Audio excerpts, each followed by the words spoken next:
Today, I want to share with you a reflection that's been sitting with me, and it's one that's been changing the way I show up.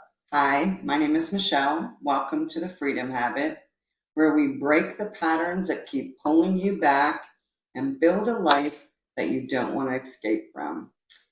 So, there's a phrase that's been returning to me gently but persistently, and that's I am that I am.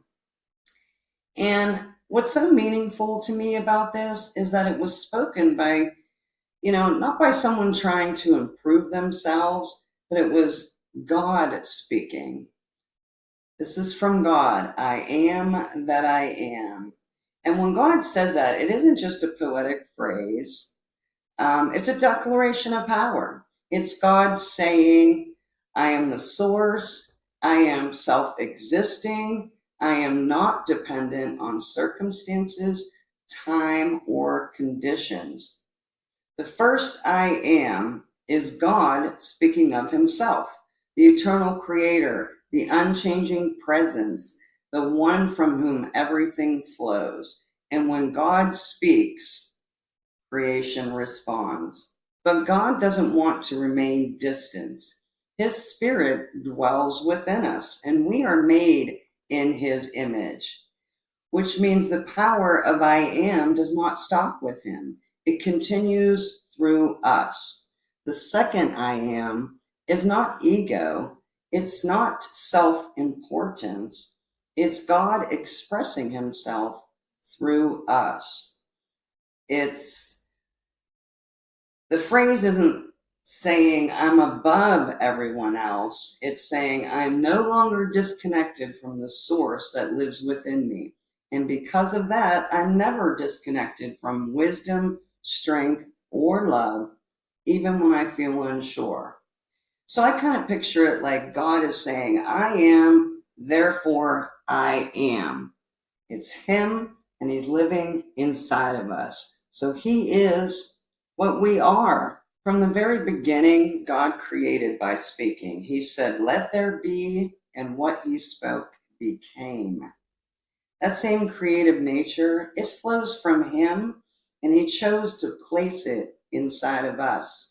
So when we speak, it matters, not because we're trying to play God, but because he lives inside of us.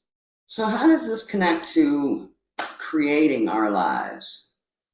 Manifesting isn't about forcing outcomes or trying to convince the universe to give us something. It's about who we're being. Creation responds to being, not effort. When we speak from fear, we create fear-shaped lives. When we speak from alignment with God's nature, truth, wholeness, love, confidence, peace, our lives begin to reflect that very same order. This is why the words I am are so powerful. We're always creating, not from what we want, but from who we are being. There was a moment when this phrase stopped being something I was thinking about and became something I felt.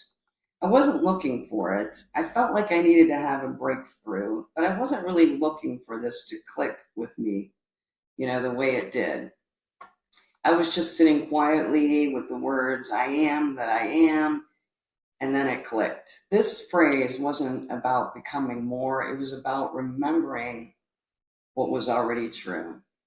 I realized I had been moving through life as if I were separate from wisdom, separate from God, as if strength came and went, and as if clarity had to be earned. And in that moment, I saw it differently. If the same God who speaks and creates lives within me, then I'm not meant to live reactively or small. I'm meant to create from alignment. That didn't make me feel loud or powerful, like in a dramatic way. It made me feel steady, like creative and capable and present. And from that moment on, I stopped asking, can I do this? And I started asking, what wants to be created through me? When I am that I am becomes something you're being, things begin to soften. You don't rush to be understood. You let your actions speak. You respond instead of react.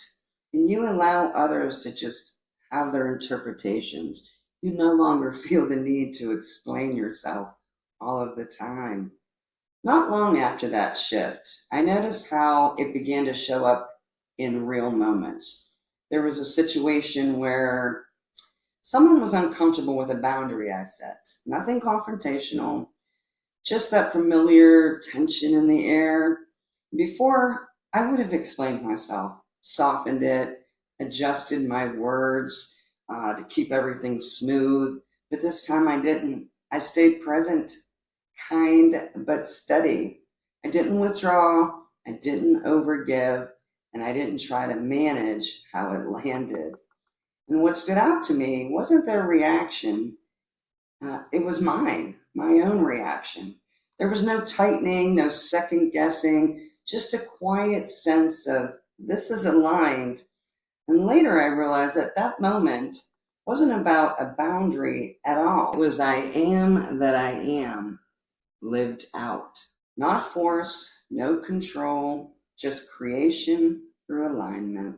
When I say our power is limitless, I don't mean control. I mean alignment.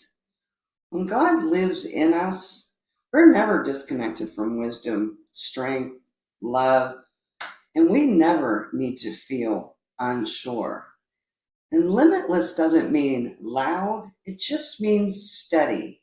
We can get out of that survival mode and live in that steady, peaceful, aligned action. So, you're wondering, well, why do we forget? Why do we forget this about ourselves? I mean, why did it take me 57 years to actually have this realization that I am that I am is so much more powerful than I realized? Because I've heard this so many times in my life, at church or just, reading the Bible. And it never struck me like I am as powerful as God because he lives in me. So, we forget because life gets noisy. It gets really noisy. And what gets noisy, then fear can get loud and it's chaos and old patterns can resurface. So we forget, but forgetting doesn't mean that we've lost anything.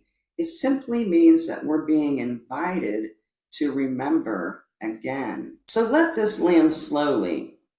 I am that I am, rooted, present, and aligned with God who lives within me.